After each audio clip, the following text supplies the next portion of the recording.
News ಎಟ್ 4 ಗೆ ಸ್ವಾಗತ. ನಾನು ಶರ್ಮಿತಾ ಶೆಟ್ಟಿ. ಮಂಡ್ಯದಲ್ಲಿ ₹5 ಡಾಕ್ಟರ್ ಶಂಕರೇಗೌಡರು ಕಣಕ್ಕೆ ಇಳಿತಾ ಇದ್ದಾರೆ. ಮಂಡ್ಯದಿಂದ ಪಕ್ಷೇತರ ಅಭ್ಯರ್ಥಿಯಾಗಿ ಇವರು ನಾಳೆ ನಾಮಪತ್ರವನ್ನ ಸಲ್ಲಿಕೆ ಮಾಡ್ತಾರೆ ಅಂತ ಗೊತ್ತಾಗಿದೆ.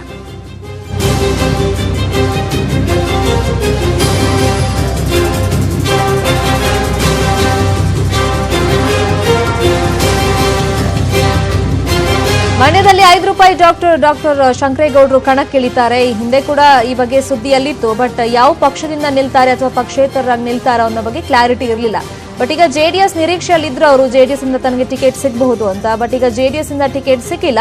ಹಾಗಾಗಿ ಪಕ್ಷೇತರ ಅಭ್ಯರ್ಥಿಯಾಗಿ ಮಂಡ್ಯದಿಂದ ಕಣಕ್ಕಿಳಿಯೋದು ಖಚಿತವಾಗಿದೆ. ಹೀಗಾಗಿ ನಾಳೆ ಅವರು ನಾಮಿನೇಷನ್ ಫೈಲ್ ಮಾಡ್ತಿದ್ದಾರೆ, ಅಂದ್ರೆ ನಾಮಪತ್ರ ಸಲ್ಲಿಕೆ ಮಾಡ್ತಿದ್ದಾರೆ ಅಂತ ಗೊತ್ತಾಗಿದೆ. ಈಗಾಗಲೇ ನಾಮಪತ್ರ ಸಲ್ಲಿಕೆ ಕುರಿತಂತೆ ಸಾಮಾಜಿಕ ಜಾಲತಾಣದಲ್ಲಿ ಪೋಸ್ಟ್ ಅನ್ನ ಕೂಡ ಅವರು ಹಾಕಿದ್ದಾರೆ. ಜೆಡಿಎಸ್ ಇಂದ ಟಿಕೆಟ್ ಸಿಗಬಹುದು ಅಂತ ಅವರು ನಿರೀಕ್ಷೆಯಲ್ಲಿದ್ರು. ಆ ಬಗ್ಗೆ ಮಾತುಕತೆಯನ್ನ ಕೂಡ ಮಾಡಿದ್ರು. ಬಟ್ ಈಗ ಜೆಡಿಎಸ್ ಇಂದ ತನಗೆ ಟಿಕೆಟ್ ಸಿಕ್ಕಿಲ್ಲ. ಹಾಗಾಗಿ ಪಕ್ಷೇತರ ಅಭ್ಯರ್ಥಿಯಾಗಿ ಮಂಡ್ಯದಿಂದ ನಿಲ್ಲೋದು ಕನ್ಫರ್ಮ್ ಅಂತ ಅವರು ಸಾಮಾಜಿಕ ಜಾಲತಾಣದಲ್ಲಿ ಪೋಸ್ಟ್ ಹಾಕಿದ್ದಾರೆ. ಅದ್ರ ಜೊತೆಗೆ ನಾಳೆ ನಾನು ನಾಮಪತ್ರ ಸಲ್ಲಿಕೆ ಮಾಡ್ತಾ ಇದ್ದೀನಿ ಅಂತ ಕೂಡ ಅವರೀಗ ಸಾಮಾಜಿಕ ಜಾಲತಾಣದಲ್ಲಿ ಪೋಸ್ಟ್ ಮಾಡಿರೋದು. ಮಂಡ್ಯ ಭಾಗದಲ್ಲಿ ₹5 ಡಾಕ್ಟರ್ ಅಂತಾನೆ ಡಾಕ್ಟರ್ ಶಂಕರೇಗೌಡರು ಸಾಕಷ್ಟು ಫೇಮಸ್. ಈಗ ಚುನಾವಣಾ ಅಖಾಡಕ್ಕೆ ಅವರು ಇಳಿತಾ ಇದ್ದಾರೆ. ಈ ಬಗ್ಗೆ ಮತ್ತಷ್ಟು ಇನ್ಫಾರ್ಮೇಶನ್ ಕೊಡ್ತಾರೆ. ದೂರವಾಣಿ ಸಂಪರ್ಕದಲ್ಲಿ ಜಾಯ್ನ್ ಆಗಿರುವಂತ ನಮ್ಮ ರಿಪೋರ್ಟರ್ ರಾಘವೇಂದ್ರ, ಈಗ ಜೆಡಿಎಸ್ ಇಂದ ಟಿಕೆಟ್ ಸಿಕ್ಕಿಲ್ಲ. ಈ ಬಗ್ಗೆ ಏನಾದ್ರು ಮತ್ತೆ ಯಾರತ್ನಾದ್ರೂ ಅವರು ಕಾಂಟ್ಯಾಕ್ಟ್ ಮಾಡಿ ಮಾತಾಡಕ್ ಟ್ರೈ ಮಾಡಿದಾರ? ಅದ್ರ ಜೊತೆಗೆ ಈಗ ನಾಳೆ ನಾಮಪತ್ರ ಸಲ್ಲಿಕೆ ಮಾಡ್ತಿದ್ದಾರೆ ಪಕ್ಷೇತರ ಅಭ್ಯರ್ಥಿಯಾಗಿ. ಸೊ ಅವ್ರ ನಿರೀಕ್ಷೆಗಳೇನು, ಏನೆಲ್ಲ ತಯಾರಿ ಮಾಡ್ಕೊಂಡಿದ್ದಾರೆ, ಏನಿದೆ ಡೀಟೇಲ್ಸ್ ರಾಘವೇಂದ್ರ? ಹೌದು ಶರ್ಮಿತಾ, ಈಗಾಗಲೇ ಏನು ಜೆಡಿಎಸ್ ನ ಏನು ಜಿಲ್ಲಾ ಪಂಚಾಯತ್ ಸದಸ್ಯರಾಗಿರುವಂತಹ ₹5 ಡಾಕ್ಟರ್ ಅಂತ ಪರಿಚಿತರಾಗಿರುವಂತಹ ಡಾಕ್ಟರ್ ಶಂಕರೇಗೌಡರು ಈಗ ನಾಳೆ ಪಕ್ಷೇತರ ಅಭ್ಯರ್ಥಿಯಾಗಿ ಕಣಕ್ಕಿಳಿಯಲಿದ್ದಾರೆ ಅಂತ ಹೇಳಲಾಗ್ತಿದೆ. ಈ ಕುರಿತಂತೆ ಅವರು ಈಗ ತಮ್ಮ ಫೇಸ್ಬುಕ್ ನಲ್ಲಿ ಒಂದು ಪೋಸ್ಟ್ ಅನ್ನು ಹಾಕುವ ಮೂಲಕ ನಾಳೆ 11 ಗಂಟೆಗೆ ಪೂಜೆಯನ್ನು ಸಲ್ಲಿಸುವ ಮೂಲಕ ನಾಳೆ ನಾನು ನಾಮಿನೇಷನ್ ಫೈಲ್ ಮಾಡ್ತೀನಿ ಅನ್ನೋ ಮಾತುಗಳು ಕೂಡ ಆ ಒಂದು ತಮ್ಮ ಮೈತ್ರಿಯಲ್ಲಿ ಬರ್ಕೊಂಡಿದ್ದಾರೆ. ಜೊತೆಗೆ ಈಗಾಗಲೇ ಕೂಡ ಇವರು ಏನು ಜೆಡಿಎಸ್ ನಲ್ಲಿ ಟಿಕೆಟ್ ಆಕಾಂಕ್ಷಿ ಆಗಿದ್ರು, ಆದ್ರೆ ಜೆಡಿಎಸ್ ನಲ್ಲಿ ಅವರ ನಿರೀಕ್ಷೆಗೆ ತಕ್ಕಂತೆ ವರಿಷ್ಠರು ಕೂಡ ಸ್ಪಂದಿಸಿಲ್ಲ. ನಂತರ ಅವರನ್ನ ಬಿಜೆಪಿ ಪಕ್ಷದ ವರಿಷ್ಠರನ್ನ ಸಂಪರ್ಕ ಮಾಡಿ ಬಿಜೆಪಿಗೆ ಸೆಳೆಯುವಂತ ಒಂದು ಪ್ರಯತ್ನವನ್ನು ಮಾಡಿದ್ರು. ಆದ್ರೆ ಬಿಜೆಪಿಯಲ್ಲಿ ಏನು ಚಂದ್ರಗಾಲ್ ಶಿವಣ್ಣನವರಿಗೆ ಮನೆ ಹಾಕಿದ ಕಾರಣದಿಂದ ಅವರು ಬಿಜೆಪಿಯಿಂದಲೂ ಕೂಡ ಹೊರ ಬಂದ್ರು. ಆ ಜೊತೆಗೆ ಈಗ ಕಾರ್ಯಕರ್ತರು ಮತ್ತೆ ಏನು ಅವರ ಅಭಿಮಾನಿ ಬೆಂಬಲಿಗರು ಕೂಡ ಏನು ಅವರನ್ನ ಏನಾರು ಮಾಡಿ ಈ ಬಾರಿ ಗೆಲ್ಲಿಸಬೇಕು ಅನ್ನೋ ಒತ್ತಡವನ್ನು ಹಾಕಿದ್ರಿಂದ ಈಗ ಅವರು ಪಕ್ಷೇತರ ಅಭ್ಯರ್ಥಿಯಾಗಿ ಕಣಕ್ಕಿಳಿಯಲಿದ್ದಾರೆ ಅನ್ನೋದು ಗೊತ್ತಾಗ್ತಾ ಇದೆ. ಜೊತೆಗೆ ನಾಳೆ ತಾವು ನಾಮಿನೇಷನ್ ಫೈಲ್ ಮಾಡ್ತೀರಿ, ನನಗೆ ಸಾಕಷ್ಟು ಜನರು ಬೆಂಬಲಿಗರು ಮತ್ತೆ ಏನು ಕಾರ್ಯಕರ್ತರು ಅಭಿಮಾನಿಗಳಿದ್ರಿ, ಅವರೆಲ್ಲ ಕೂಡ ನಾಳೆ ಬರಬೇಕು, ನನ್ನ ಜೊತೆ ಸಹಕರಿಸಬೇಕು ಅನ್ನೋ ಒಂದು ಪೋಷಣೆ ಕೂಡ ಹಾಕೊಂಡಿರೋದ್ರಿಂದ ನಾಳೆ ಏನು ಮಂಡ್ಯದಲ್ಲಿ ಅವರು ನಾಮಿನೇಷನ್ ಫೈಲ್ ಮಾಡ್ತಿದ್ದಾರೆ. ಆ ನಾಮಿನೇಷನ್ಗೆ ಸಾಕಷ್ಟು ಜನ ಸಂಖ್ಯೆಯ ಕಾರ್ಯಕರ್ತರು ಮತ್ತು ಅವರ ಅಭಿಮಾನಿಗಳು ಬರ್ಬೋದು ಅಂತ ಹೇಳಲಾಗ್ತಿದೆ. ಎಲ್ಲೋ ಒಂದು ಕಡೆ ಶಂಕರೇಗೌಡರು ಅಖಾಡಕ್ಕೆ ಧುಮುಕೋದ್ರಿಂದ ಈಗ ಮಂಡ್ಯ ಕ್ಷೇತ್ರದಲ್ಲಿ ರಾಜಕೀಯ ಕಣ ರಂಗೇರಿದೆ ಅಂತ ಹೇಳ್ಬೋದು. ಯಾಕೆಂದ್ರೆ ಮಂಡ್ಯದಲ್ಲಿ ಕಾಂಗ್ರೆಸ್ ಮತ್ತೆ ಜೆಡಿಎಸ್ ನಡುವೆ ನೇರ ಪೋಟಿ ಇತ್ತು. ಆದ್ರೆ ಈಗ ಏನು ಬಹಳಷ್ಟು ಈ ಕ್ಷೇತ್ರದಲ್ಲಿ ತಮ್ಮ ಹೆಸರನ್ನ ಅಂದ್ರೆ ಬಹಳಷ್ಟು ಫೇಮಸ್ ಡಾಕ್ಟರ್ ಇವರು, ₹5 ಡಾಕ್ಟರ್ ಅಂತಾನೆ ಫೇಮಸ್ ಆ ಭಾಗದಲ್ಲಿ. ಬಟ್ ಈಗ ರಾಜಕೀಯ ಬೇರೆ, ಅವರ ವೃತ್ತಿ ಬೇರೆ ಆಗಿರೋದ್ರಿಂದ ಈಗ ಸಕ್ರಿಯವಾಗಿ ರಾಜಕಾರಣಕ್ಕೆ ಧುಮುಕೋದ್ರಿಂದ ಆ ವೃತ್ತಿಯನ್ನ ಅಂದ್ರೆ ಅವರ ವೈದ್ಯ ವೃತ್ತಿಯನ್ನ ಬಿಟ್ಬಿಡ್ತಾರ? ಹೀಗೆ ಸಹಜವಾಗಿ ಒಂದು ಕುತೂಹಲ, ಆತಂಕ ಅವರ ಪೇಷಂಟ್ಸ್ ಅಲ್ಲಿ ಇರಬಹುದು. ಅದಕ್ಕೇನಾದ್ರೂ ಉತ್ತರ ಕೊಟ್ಟಿದಾರ ಅವರು? ಶರ್ಮಿತಾ, ಏನೀಗಾಗಲೇ ಅವರು ಜಿಲ್ಲಾ ಪಂಚಾಯತ್ ಸದಸ್ಯರಾಗಿದ್ದಾರೆ. ಜಿಲ್ಲಾ ಪಂಚಾಯತ್ ಸದಸ್ಯರಾಗಿದ್ದು ಕೂಡ ಇವರು ತಮ್ಮ ವೈದ್ಯ ವೃತ್ತಿಯನ್ನ ಮಾಡ್ಕೊ ಹೋಗ್ತಿದ್ದಾರೆ. ಹೇಗೆ ಅಂದ್ರೆ ತಮ್ಮ ಬೆಳಿಗ್ಗೆ ಗದ್ದೆ ಹತ್ರ ಇದ್ರು ಕೂಡ ಇವರನ್ನ ಹುಡುಕೊಂಡು ಹೋಗುವಂತ ಸಾಕಷ್ಟು ಜನ ರೋಗಿಗಳು ಇವ್ರನ್ನ ಮನೆ ಇರ್ಬೋದು ಅಥವಾ ಜಮೀನ್ ಹತ್ರ ಇರ್ಬೋದು, ಅಲ್ಲೇ ಹೋಗಿ ಒಂದು ಅವರ ಟ್ರೀಟ್ಮೆಂಟ್ ಅನ್ನ ಪಡ್ಕೊತಿದ್ದಾರೆ. ಎಲ್ಲೋ ಒಂದ್ ಕಡೆ ಇವರು ವೈದ್ಯರಾಗಿದ್ರು ಕೂಡ ರಾಜಕಾರಣಿ ಆಗಿದ್ದಾರೆ. ಅಂದ್ರೆ ಎರಡೂ ಕಡೆ ಕೂಡ ಇವರು ಕೆಲಸವನ್ನ ಮಾಡ್ತಿದ್ರಿಂದ ಈ ಒಂದು ಕ್ಷೇತ್ರದಲ್ಲಿ ಇವರಿಗೆ ಸಾಕಷ್ಟು ಸಂಖ್ಯೆಯ ಅಭಿಮಾನಿಗಳು ಸೇರಿದಂತೆ ಇವರ ಒಂದು ಅಭಿಮಾನಿ ಬಳಗ ಹೆಚ್ಚಿಕೊಂಡಿದೆ. ಹೀಗಾಗಿ ಇವರು ತಮ್ಮ ವೈದ್ಯ ವೃತ್ತಿಯನ್ನು ಕೂಡ ಜೊತೆಗೆ ರಾಜಕಾರಣ ಜೊತೆಗೆ ಮಾಡ್ಕೊಂಡು ಹೋಗ್ತಿರೋದ್ರಿಂದ ಏನೋ ಒಂದು ಕಡೆ ಈ ಒಂದು ಇವರ ಬೆಳವಣಿಗೆ ಮುಂದಿನ ಏನು ರಾಜಕಾರಣದಲ್ಲಿ ಸಾಕಷ್ಟು ಒಂದು ಪ್ರಚಾರವನ್ನು ಉಟ್ಕೊಂಡಿದೆ ಅಂತ ಹೇಳ್ಬೋದು Sharmita. Okay, thank you Raghavendra ತಮ್ಮೆಲ್ಲ ಇನ್ಫಾರ್ಮೇಶನ್ಗೆ. ಜೆಡಿಎಸ್ ಸೇರ್ಪಡೆಯಾಗಿದ್ದಾರೆ ಶಾಸಕ ಅಶೋಕ್ ಖೇಣಿ ಚಿಕ್ಕಪ್ಪ ನರೇಂದ್ರ ಖೇಣಿ ಅಂತ ಗೊತ್ತಾಗಿದೆ. ಪಕ್ಷದ ಶಾಲನ ಹೊದಿಸಿ ಎಚ್.ಡಿ. ದೇವೇಗೌಡರು ಸ್ವಾಗತಿಸಿದ್ದಾರೆ. ಖೇಣಿ ಕುಟುಂಬ ಬೀದರ್ನಲ್ಲಿ ತುಂಬಾ ದೊಡ್ಡ ವಂಶ, ಅಕ್ರಮ ಮಾಡಿದ ಅಶೋಕ್ ಖೇಣಿ ಸೋಲಿಸ್ತೀನಿ ಅಂತ ಹೇಳಿದೆ. ಈಗ ಅವರು ಚಿಕ್ಕಪ್ಪ ನರೇಂದ್ರ ಖೇಣಿ ನಮ್ಮ ಪಕ್ಷ ಸೇರಿದ್ದಾರೆ ಅಂತ ದೇವೇಗೌಡರು ಹೇಳಿಕೆ ಕೊಟ್ಟಿದ್ದಾರೆ. ಇನ್ನು ಬೀದರ್ ದಕ್ಷಿಣ ಕ್ಷೇತ್ರದಲ್ಲಿ ದೊಡ್ಡ ಶಕ್ತಿ ಬಂದಿದೆ, ಇದೆಲ್ಲವೂ ದೈವದಾಟ ಅಂತ ನಾನು ಮೊದಲೇ ಹೇಳಿದ್ದೀನಿ ಅಂತ ಪದ್ಮನಾಭನಗರದ ತಮ್ಮ ನಿವಾಸದಲ್ಲಿ ದೇವೇಗೌಡರು ಈ ಹೇಳಿಕೆಯನ್ನ ಇದೀಗ ಕೊಟ್ಟಿದ್ದಾರೆ. ಸಹಜವಾಗಿ ಇದು ರಾಜಕೀಯ ವಲಯದಲ್ಲಿ ಸಾಕಷ್ಟು ಚರ್ಚೆಗೆ ಗ್ರಾಸ ಮಾಡಿಕೊಡ್ತಿದೆ. ಯಾಕಂದ್ರೆ ಅಶೋಕ್ ಖೇಣಿ ವಿರುದ್ಧ ದೇವೇಗೌಡರು ಹೋರಾಟ ಎಲ್ರಿಗೂ ಗೊತ್ತಿರೋದೆ. ನೈಸ್ ರೋಡ್ ಮಾಡೋ ಸಂದರ್ಭದಲ್ಲಿ ರೈತರಿಗೆ ಅನ್ಯಾಯ ಮಾಡಿದ್ದಾರೆ, ಮೋಸ ಮಾಡಿದ್ದಾರೆ ಅಂತ ಅಶೋಕ್ ಖೇಣಿ ವಿರುದ್ಧ ದೇವೇಗೌಡರು ಇವತ್ತಿನವರೆಗೂ ಕೂಡ ಒಂದು ರೀತಿ ವಾಗ್ದಾಳಿಯನ್ನ ಮಾಡ್ಕೊಂಡೇ ಬಂದಿದ್ದಾರೆ.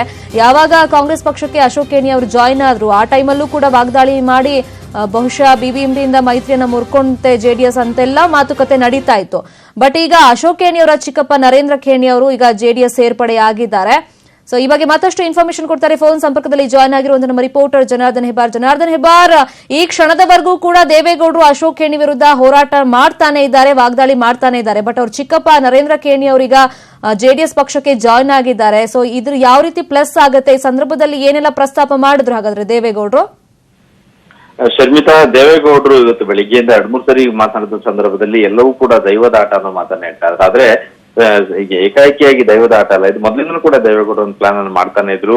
ಈ ಬಾರಿ ಜೆಡಿಎಸ್ಗೆ ಅಧಿಕಾರಕ್ಕೆ ಸಿಕ್ಕೇ ಆ ಕಾರಣಕ್ಕೆ ಎಲ್ಲ ರೀತಿಯ ಪ್ರಯತ್ನ ಮಾಡ್ತಿದ್ದೀನಿ ಅನ್ನೋ ಮಾತನ್ನ ಹೇಳಿದ್ರು. ಅದೇ ರೀತಿಯಲ್ಲಿ ಸಾಕಷ್ಟು ಪ್ಲಾನ್ ಅನ್ನ ಮಾಡಿದ್ರು. ಈಗ ಅಶೋಕ್ ಖೇಣಿ ಅವ್ರನ್ನ ಸೋಲ್ಸಿಕ್ಕೆ ಏನ್ ಪ್ಲಾನ್ ಮಾಡ್ಬೇಕು ಅದನ್ನೆಲ್ಲವನ್ನೂ ಕೂಡ ಮಾಡ್ತಾ ಇದ್ದಾರೆ. ಚಿಕ್ಕಪ್ಪನನ್ನೇ ಜೆಡಿಎಸ್ಗೆ ಸೇರಿಸಿಕೊಳ್ಳುವಂತ ಪ್ರಯತ್ನವಾಗಿದೆ.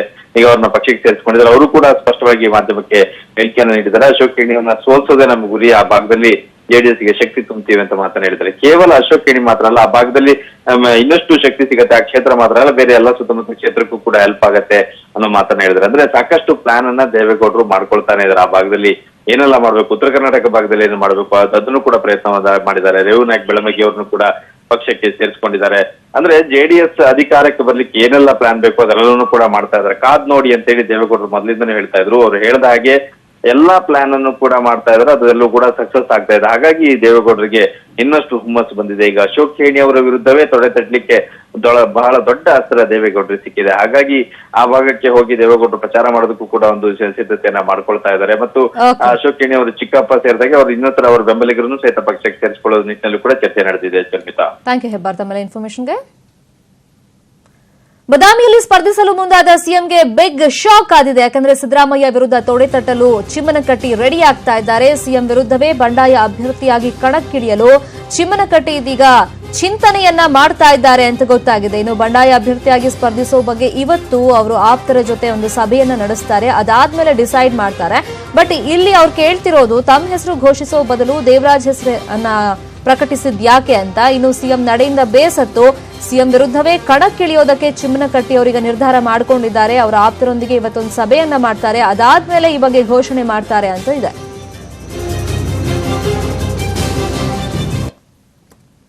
ಈ ಬಗ್ಗೆ ಮತ್ತಷ್ಟು ಇನ್ಫಾರ್ಮೇಶನ್ ಕೊಡ್ತಾರೆ. ಫೋನ್ ಸಂಪರ್ಕದಲ್ಲಿ ಜಾಯ್ನ್ ಆಗಿರುವಂತಹ ನಮ್ಮ ರಿಪೋರ್ಟರ್ ಆನಂದ್. ಚಿಮ್ಮನಕಟ್ಟಿ ಅವರೇ ಸ್ವಲ್ಪ ದಿನದ ಹಿಂದೆ ಹೇಳಿದ್ರು ಸಿಎಂ ಬರೋದಾದ್ರೆ ನಾನು ಪಕ್ಷದ ಪರವಾಗಿ ಅವ್ರ ಪರವಾಗಿ ಅವ್ರನ್ನ ಗೆಲ್ಸೋದಕ್ಕೆ ಕೆಲಸ ಮಾಡ್ತೀನಿ ಅಂತ. ಬಟ್ ಇವಾಗ ತಮ್ಮ ಹೆಸರು ಘೋಷಣೆ ಮಾಡೋ ಬದಲು ದೇವರಾಜ್ ಪಾಟೀಲ್ ಹೆಸರನ್ನ ಪ್ರಕಟ ಮಾಡಿದ್ ಯಾಕೆ ಅಂದ್ಬಿಟ್ಟು ಈಗ ನಾನು ಬಂಡಾಯ ಅಭ್ಯರ್ಥಿಯಾಗಿ ನಿಲ್ತೀನಿ ಅಂತ ಹೇಳ್ತಿದ್ದಾರೆ. ಯಾವಾಗಿರೋದು ಮೀಟಿಂಗು, ಏನ್ ಡಿಸಿಷನ್ ಬಂದಿದ್ದಾರೆ ಏನಾದ್ರು ಗೊತ್ತಾಗಿದೆಯಾ ಆನಂದ್? ಶರ್ಮಿತಾ, ಏನು ಅಂದ್ರೆ ಹಲವು ದಿನದಿಂದ ಮುಖ್ಯಮಂತ್ರಿ ಸಿದ್ದರಾಮಯ್ಯ ಅವರು ಬಾದಾಮಿ ಬರ್ತೀನಿ ಅಂತ ಹೇಳ್ತಾ ಇದ್ದಾರೆ. ಆದ್ರೆ ಅಧಿಕೃತವಾಗಿಯೂ ಸಹ ಯಾವುದೇ ರೀತಿಯಿಂದ ಹೇಳ್ತಿದ್ದಿಲ್ಲ. ಮತ್ತೆ ಇದು ಅಲ್ಲದೆ ಈಗಾಗಲೇ ಕೆಪಿಸಿಸಿಯಿಂದ ಏನು B form doctor Devaraj Patil ನೀಡಲಾಗಿರುವಂತ ಒಂದು ಮಾಹಿತಿ ಇದೆ. ಈಗಾಗಲೇ ಏನು ಈ ಕಾಂಗ್ರೆಸ್ ಪಕ್ಷದಲ್ಲಿರುವಂತಹ ಭಿನ್ನಮತವನ್ನು ಶಮನಗೊಳಿಸಲು ಸಿದ್ದರಾಮಯ್ಯ ಅವರು ಇಂಥ ತಂತ್ರ ಮಾಡಿದ್ದಾರೆ ಎಂದು ಚಿಮ್ಮನಕಟ್ಟಿಯವರ ಬೆಂಬಲಿಗರು ಒಂದು ಆಕ್ರೋಶ ವ್ಯಕ್ತಪಡಿಸುತ್ತಾರೆ.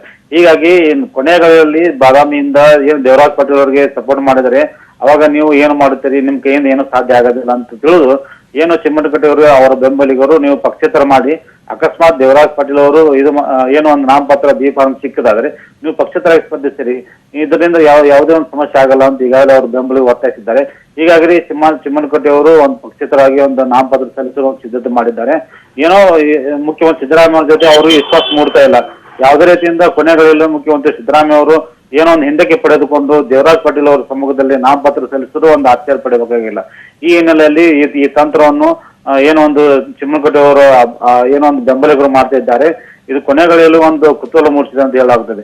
ಅಂದ್ರೆ ಈ ನಿನ್ನೆ ಅಷ್ಟೇ ಮುಖ್ಯಮಂತ್ರಿ ಸಿದ್ದರಾಮಯ್ಯ ಅವರು 23ನೇ ತಾರೀಕಿಗೆ ನಾವು ಬಾದಾಮಿ ಆಗಮಿಸಿ ನಾಮಪತ್ರ ಸಲ್ಲಿಸಿದ್ದೆ ಅಂತ ಹೇಳ್ತಿದ್ರು. ಅದಾದ ಕೆಲವೇ ಕ್ಷಣಗಳಲ್ಲಿ ಮತ್ತೆ ನಾನು 24ನೇ ತಾರೀಕಿಗೆ ಆಗಮಿಸಿ ನಾಮಪತ್ರ ಸಲ್ಲಿಸಿದ್ದೆ ಎಂದು ಹೇಳಿದ್ದಾನೆ. ಇದರಿಂದ ಇದು ಗೊಂದಲ ಉಂಟಾಗಿ ಚಿಮ್ಮನಕಟ್ಟಿ ಬೆಂಬಲಿಗರು ತಮ್ಮ ಒಂದು ಸ್ವಂತ ವಿಚಾರ ಮಾಡಿ ಚಿಮ್ಮನಕಟ್ಟಿದವರಿಗೆ ಪಕ್ಷೇತರ ಅಭ್ಯರ್ಥಿಯಾಗಿ ಸ್ಪರ್ಧಿಸಲು ಒಂದು ಒತ್ತಾಯ ಮಾಡಿದ್ರು ಅಂತ ಹೇಳಲಾಗುತ್ತದೆ. Okay, thank you Anant. ಆಮೇಲೆ ಇನ್ಫಾರ್ಮೇಶನ್ಗೆ ಪದ್ಮನಾಭನಗರದಲ್ಲಿ ಗುರು ಶಿಷ್ಯರ ಕದನಕ್ಕೆ ವೇದಿಕೆ ಸಿದ್ದವಾಗ್ತಾ ಇದೆ. ಶಿಷ್ಯ ಆರ್ ಅಶೋಕ್ ವಿರುದ್ಧ ಗುರು ಎಂ ಶ್ರೀನಿವಾಸ್ ಕಾಂಗ್ರೆಸ್ನಿಂದ ಸ್ಪರ್ಧೆಯನ್ನ ಮಾಡಲಿದ್ದಾರೆ. ಎಂ ಶ್ರೀನಿವಾಸ್ ಒಂದು ಕಾಲದಲ್ಲಿ ಬಿಜೆಪಿಯ ಪ್ರಬಲ ನಾಯಕರಾಗಿದ್ರು. ಆದರೆ ಯಡಿಯೂರಪ್ಪ ಅವಧಿಯಲ್ಲಿ ಬಿಜೆಪಿ ಬಿಟ್ಟು ಕಾಂಗ್ರೆಸ್ ಸೇರ್ಪಡೆಯಾಗಿದ್ರು. ಈಗ ಆರ್ ಅಶೋಕ್ಗೆ ರಾಜಕೀಯ ಪಾಠ ಹೇಳಿಕೊಟ್ಟ ಗುರು ಎಂ ಶ್ರೀನಿವಾಸ್ರನ್ನೇ ಅಶೋಕ್ ವಿರುದ್ಧ ಸ್ಪರ್ಧೆಗೆ ಕಾಂಗ್ರೆಸ್ ತೀರ್ಮಾನಿಸಿದ್ದು, ಪದ್ಮನಾಭನಗರದಲ್ಲಿ ಮಾಜಿ ಡಿಸಿಎಂ ಆರ್ ಅಶೋಕ್ಗೆ ಖೆಡ್ಡ ರೆಡಿಯಾಗ್ತಾ ಇದೆ. ಎಂ ಶ್ರೀನಿವಾಸ್ಗೆ ಟಿಕೆಟ್ ನೀಡಿದರ ಹಿಂದಿದೆ ಮಾಸ್ಟರ್ ಪ್ಲಾನ್. ಅಶೋಕ್ ಸೇರಿದಂತೆ ಬಹುತೇಕ ಬಿಜೆಪಿ ಮುಖಂಡರು ಶ್ರೀನಿವಾಸ್ ಅವರ ಶಿಷ್ಯರು. ಶ್ರೀನಿವಾಸ್ ಅಂಡ್ ಟೀಮ್ನ ಮತ ಸೆಳೆಯಲು ಕಾಂಗ್ರೆಸ್ ಈ ಪ್ಲಾನ್ ಅನ್ನ ಮಾಡಿಕೊಂಡಿರೋದು. ಶ್ರೀನಿವಾಸ್ ಒಕ್ಕಲಿಗರ ಸಮುದಾಯದವರು. ಪದ್ಮನಾಭನಗರದಲ್ಲಿ 80% ಮನಸ್ಸು ಒಕ್ಕಲಿಗರಿದ್ದಾರೆ. 35,000 ಮುಸ್ಲಿಂ ಮತದಾರರು, ಕುರುಬರು 12,000 ಮತದಾರರಿದ್ದಾರೆ. ಜಾತಿ ಲೆಕ್ಕಾಚಾರದಲ್ಲಿ ಎಂ ಶ್ರೀನಿವಾಸ್ ಗೆಲ್ಲೋ ಸಾಧ್ಯತೆ ಇದೆ ಅನ್ನೋದು ಕಾಂಗ್ರೆಸ್ನ ಲೆಕ್ಕಾಚಾರ. ಮೈಸೂರಿನಲ್ಲಿ ಸಿಎಂ ಆಗೋ ಕನಸನ್ನ ಬಿಚ್ಚಿಟ್ಟಿದ್ದಾರೆ ಡಿಕೆ ಶಿವಕುಮಾರ್. ಸಿದ್ದರಾಮಯ್ಯವರನ್ನ ಗೆಲ್ಲಿಸಿ ಮುಂದೆ ನಾವೇನ್ ಸಿಎಂ ಆಗಬಾರ್ದಾ ಅಂತ ಅವರು ಪ್ರಶ್ನೆಯನ್ನ ಕೇಳಿದ್ದಾರೆ. ಕಾರ್ಯಕರ್ತರನ್ನ ಪ್ರಶ್ನೆ ಮಾಡಿದ್ದಾರೆ ಡಿಕೆ ಶಿವಕುಮಾರ್ ಈ ರೀತಿಯಾಗಿ ಅಂದ್ಕೋತಾಗಿದೆ. ಇನ್ನು ಸಿಎಂ ಸಮ್ಮುಖದಲ್ಲೇ ಸಿಎಂ ಆಗೋ ಆಸೆಯನ್ನ ವ್ಯಕ್ತಪಡಿಸಿದ್ದಾರೆ. ಮುಂದಿನ ದಿನಗಳಲ್ಲಿ ನಾನು ಕೂಡ ಸಿಎಂ ಆಗಬಾರ್ದಾ ಅಂತ ಡಿಕೆಶಿ ಕೇಳಿದ್ದಾರೆ. ನಮ್ಮನ್ನು ಕೂಡ ಗೆಲ್ಲಿಸಿ ಅಂತ ಈ ಸಂದರ್ಭದಲ್ಲಿ ಸಚಿವ ಡಿಕೆ ಶಿವಕುಮಾರ್ ಅವರು ಕೇಳಿದ್ದಾರೆ. ಹೀಗೆ ಹೇಳ್ತಿದ್ದಂತೆ ಡಿಕೆಶಿ ಕಡೆ ತಿರುಗಿ ನೋಡಿದ್ದಾರೆ ಸಿಎಂ. ಒಂದು ಲುಕ್ ಅನ್ನು ಕೂಡ ಕೊಟ್ಟಿದ್ದಾರೆ ಅಂತ ಗೊತ್ತಾಗಿದೆ.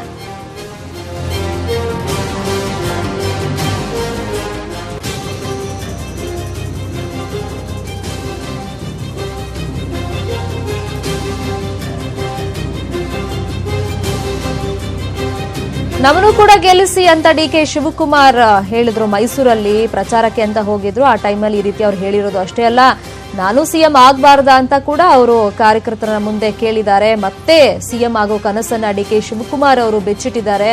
ಇದೇ ಮೊದಲನೇ ಸಲ ಅಲ್ಲ, ಈ ಹಿಂದೆ ಕೂಡ ಸಾಕಷ್ಟು ಸಲ ಅವ್ರು ಹೇಳಿದ್ದಾರೆ ಸಿಎಂ ಆಗೋ ಆಸೆ ತನಗಿದೆ ಅಂತ.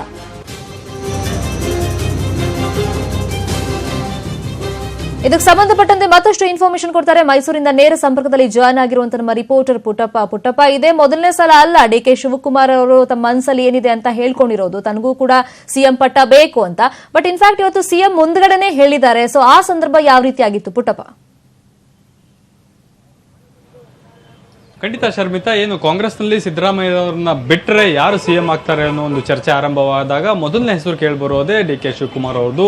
ಅವ್ರಿಗೂ ಸಹ ಮುಖ್ಯಮಂತ್ರಿ ಆಗಬೇಕು, ಈ ರಾಜ್ಯದ ಅಧಿಕಾರದ ಚುಕ್ಕಾಣಿಯನ್ನ ಹಿಡಿಬೇಕು ಅನ್ನೋ ಆಸೆ ತುಂಬಾ ದಿನಗಳಿಂದ ಅದನ್ನ ಬೇರೆ ಬೇರೆ ವೇದಿಕೆಗಳಲ್ಲಿ ಹೇಳ್ಕೊಂಡಿದ್ದಾರೆ. ಆದರೆ ಇವತ್ತು ವಿಶೇಷವಾಗಿ ಸಿದ್ದರಾಮಯ್ಯನವರ ಮುಂದೆ, ಸಿದ್ದರಾಮಯ್ಯನವರ ಸಮ್ಮುಖದಲ್ಲಿ ಈ ಮಾತನ್ನ ಹೇಳಿದ್ದು ಒಂದು ಹಂತದಲ್ಲಿ ಎಲ್ಲರ ಚರ್ಚೆಗೆ ಗ್ರಾಸವಾಯಿತು ಅಂತ ಹೇಳ್ಬೋದು. ಏನು ಮೈಸೂರಿನ HD ಕೋಟೆಯಲ್ಲಿ ಕಾಂಗ್ರೆಸ್ ಅಭ್ಯರ್ಥಿಯಾಗಿರುವಂತಹ ಅನಿಲ್ ಚಿಕ್ಕಮಾದೇವರ ಪರ ಪ್ರಚಾರಕ್ಕಾಗಿ ಸಿಎಂ ಸಿದ್ದರಾಮಯ್ಯ, ಸಚಿವ ಜಾರಕಿಹೊಳಿ ಹಾಗೂ ಸಚಿವರಾದಂತಹ ಡಿಕೆ ಶಿವಕುಮಾರ್ ಅವರು ಆಗಮಿಸಿದ್ರು. ಈ ವೇಳೆ ಭಾಷಣವನ್ನು ಮಾಡ್ತಿದ್ದಂತ ಸಿದ್ದರಾಮಯ್ಯ ಅನಿಲ್ ಕುಮಾರ್ ಪರ ಮತಯಾಚನೆಯನ್ನ ಮಾಡಿದ್ರು. ಅದಾದ ನಂತರ ಡಿಕೆ ಶಿವಕುಮಾರ್ ಸಹ ಭಾಷಣವನ್ನು ಮಾಡಿದ್ರು. ಅವರು ಅಲ್ಲಿನ ಜನರನ್ನ ಮತಯಾಚನೆ ಮಾಡಬೇಕಾದ್ರೆ ನೀವೆಲ್ಲರೂ ಸಹ ಅನಿಲ್ ಕುಮಾರ್ಗೆ ಸಹಾಯವನ್ನ ಮಾಡಬೇಕು ಮತ್ತು ಈ ಬಾರಿ ಸಿದ್ದರಾಮಯ್ಯನವರನ್ನ ಗೆಲ್ಲಿಸಿ, ಯಾಕೆಂದ್ರೆ ಅವರನ್ನ ಗೆಲ್ಲಿಸಿದ್ರೆ ಮಾತ್ರ ನನಗೆ ಮುಖ್ಯಮಂತ್ರಿ ಆಗೋದಕ್ಕೆ ಅವಕಾಶ ಇರ್ಬೋದು, ಯಾಕೆ ನಾನು ಸಿಎಂ ಆಗಬಾರ್ದಾ ಅನ್ನೋ ಒಂದು ಪ್ರಶ್ನೆಯನ್ನ ಅಲ್ಲಿದ್ದಂತ ಎಲ್ಲ ಕಾರ್ಯಕರ್ತರಿಗೆ ಕೇಳಿದ್ರು. ಆಗ ಜನ ಹರ್ಷೋದ್ಧಾರವನ್ನು ಸಹ ವ್ಯಕ್ತಪಡಿಸಿದ್ರು.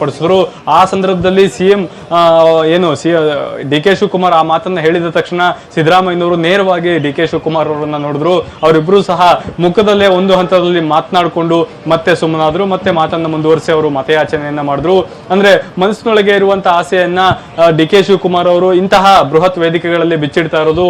ಒಂದು ಹಂತದಲ್ಲಿ ತಾನೂ ಸಹ ಮುಖ್ಯಮಂತ್ರಿ ರೇಸ್ ನಲ್ಲಿ ಇದ್ದೇನೆ, ಮುಂದಿನ ದಿನಗಳಲ್ಲಿ ತನಗೂ ಸಹ ಅವಕಾಶ ಕೊಡಬೇಕು ಅನ್ನೋ ಒಂದು ಮನವಿಯನ್ನ ಪರೋಕ್ಷವಾಗಿ ಮಾಡ್ತಾ ಇದ್ದಂಗೆ ಕಾಣ್ತಾ ಇತ್ತು. ಶರ್ಮಿತಾ, ಥ್ಯಾಂಕ್ ಯು ಪುಟ್ಟಪ್ಪ ತಮ್ಮೆಲ್ಲ ಇನ್ಫಾರ್ಮೇಶನ್ಗೆ. ಟಿಕೆಟ್ ಘೋಷಣೆ ಆಗದಿದ್ರೂ ನಾಮಪತ್ರಕ್ಕೆ ಮುಹೂರ್ತ ನಿಗದಿಯಾಗಿದೆ. ಯಡಿಯೂರಪ್ಪ ಪುತ್ರ BY ವಿಜಯೇಂದ್ರ ನಾಮಪತ್ರ ಸಲ್ಲಿಕೆಗೆ ಮುಹೂರ್ತ ನಿಗದಿಯಾಗಿದೆ. 3ನೇ ಪಟ್ಟಿಯಲ್ಲೂ ಕೂಡ ವರುಣ ಅಭ್ಯರ್ಥಿಯನ್ನ ಬಿಜೆಪಿ ನಾಯಕರು ಘೋಷಣೆ ಮಾಡಿಲ್ಲ. ಇನ್ನು ನಾಮಪತ್ರ ಸಲ್ಲಿಕೆಗೂ ಮುನ್ನ ವಿಜಯೇಂದ್ರ ಅವರು ಬೃಹತ್ ಸಮಾವೇಶ ನಡೆಸುತ್ತಾರೆ ಅಂತ ಗೊತ್ತಾಗಿದೆ. ನಂಜನಗೂಡಿನ ವಿದ್ಯಾವರ್ಧಕ ಕಾಲೇಜ್ ಮೈದಾನದಲ್ಲಿ ಸಮಾವೇಶ ನಡೆಯುತ್ತೆ. ಇನ್ನು ನಾಮಪತ್ರ ಸಲ್ಲಿಕೆಗೆ ಯಡಿಯೂರಪ್ಪ, ಶ್ರೀರಾಮುಲು, BY ರಾಘವೇಂದ್ರ, ಹಾಗೆಯೇ ಶ್ರೀನಿವಾಸ್ ಪ್ರಸಾದ್, ಎಲ್ ರೇವಣಸಿದ್ದಯ್ಯ, BJ ಪುಟ್ಟಸ್ವಾಮಿ ಸೇರಿದಂತೆ ಇನ್ನೂ ಹಲವಾರು ಬಿಜೆಪಿ ನಾಯಕರು ಇರ್ತಾರೆ ಆ ಸಂದರ್ಭದಲ್ಲಿ ಅಂತ ಗೊತ್ತಾಗಿದೆ. ಬಟ್ ಈಗ 3ನೇ ಪಟ್ಟಿಯಲ್ಲೂ ಕೂಡ ವರುಣ ಅಭ್ಯರ್ಥಿ ಯಾರು ಅಂತ ಇನ್ನೂ ಕೂಡ ಘೋಷಣೆ ಆಗಿಲ್ಲ. ಅದಕ್ಕೂ ಮುಂಚೆನೇ ಈಗ BY ರಾಘವೇಂದ್ರ ಅವರು ನಾಮಪತ್ರ ಸಲ್ಲಿಕೆಗೆ ಮುಹೂರ್ತವನ್ನ ಫಿಕ್ಸ್ ಮಾಡಿಕೊಂಡಿದ್ದಾರೆ.